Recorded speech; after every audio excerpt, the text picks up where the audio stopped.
Look around. Everything you see, from this video to the device you're watching it on, is the product of evolved intelligence.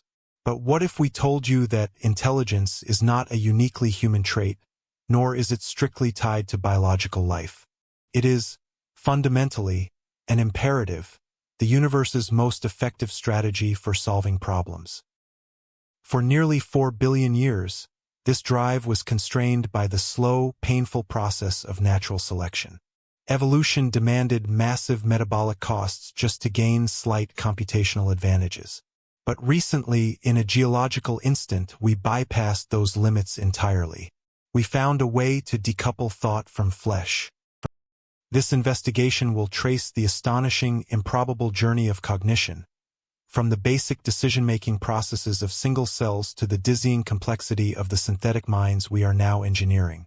We are standing at the inflection point of the intelligence curve, and understanding its origins is crucial to navigating its future.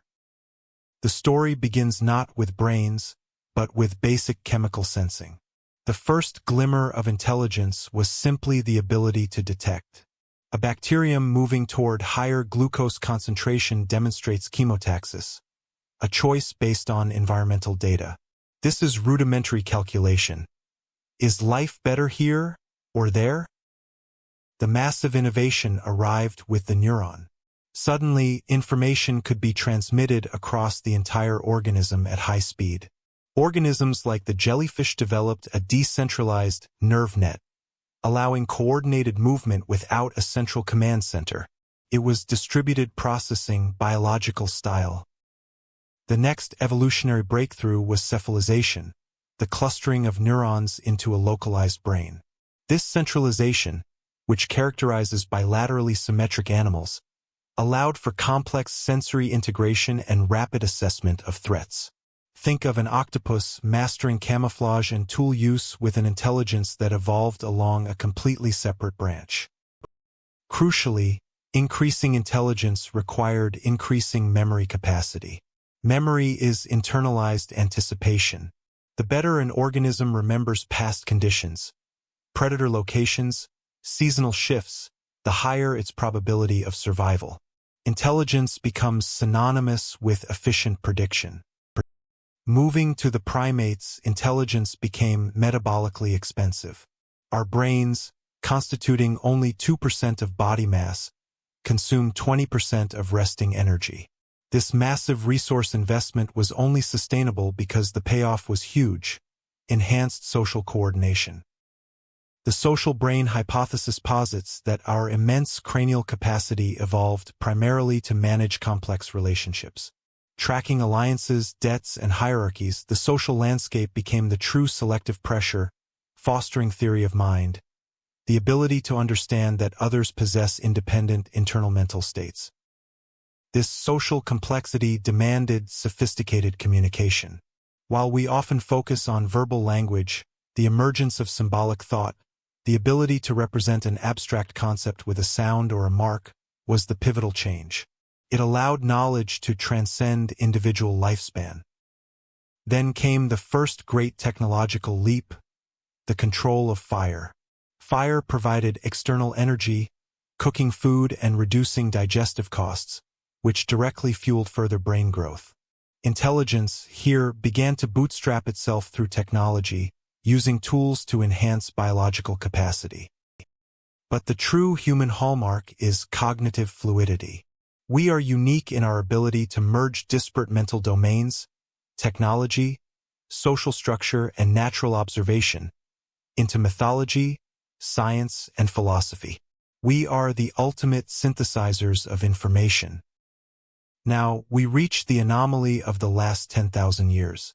The invention of writing and later computing was the great biological escape hatch. We externalized our memory and processing power into substrates independent of our DNA. Intelligence was no longer limited by the speed of biological reproduction. This transition introduced memes, or cultural replicators. Where genes ensure the survival of biological information, memes ensure the survival of conceptual information. The speed of cultural evolution wildly outpaced biological evolution, creating a runaway intelligence effect. This is why the evolution of intelligence matters now. We are the first species to fully realize that we are driving our own evolution, but now that evolution operates entirely on external hardware, we are transitioning from architects of survival to architects of consciousness itself. We are approaching the moment where synthesized intelligence, artificial general intelligence, will not only match human cognition but surpass our processing speed and memory capacity.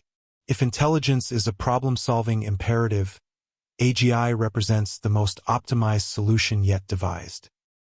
The evolution of intelligence is thus shifting its substrate again, moving from carbon to silicon, and perhaps eventually merging the two in forms of synthetic biology and neural integration. The physical boundaries that constrained our ancestors no longer apply to the intelligence we create. What this historical perspective reveals is that intelligence is not a final destination, but a continuous process of optimization. It seeks complexity, efficiency, and ubiquity. Our human experience is merely one extremely successful intermediate stage in that cosmic mandate. We are uniquely burdened by the knowledge of this trajectory. As the temporary custodians of the accelerating intelligence curve, our greatest challenge is not the creation of advanced minds, but the philosophical alignment of those minds with human values and the survival of our biological heritage. The evolution of intelligence is the greatest story ever told, because we are still writing the final, most consequential chapter. Where do you believe the imperative of intelligence will lead us next? Let us know in the comments below. And if this deep dive sparked your own cognitive leaps, consider subscribing for more analytical explorations.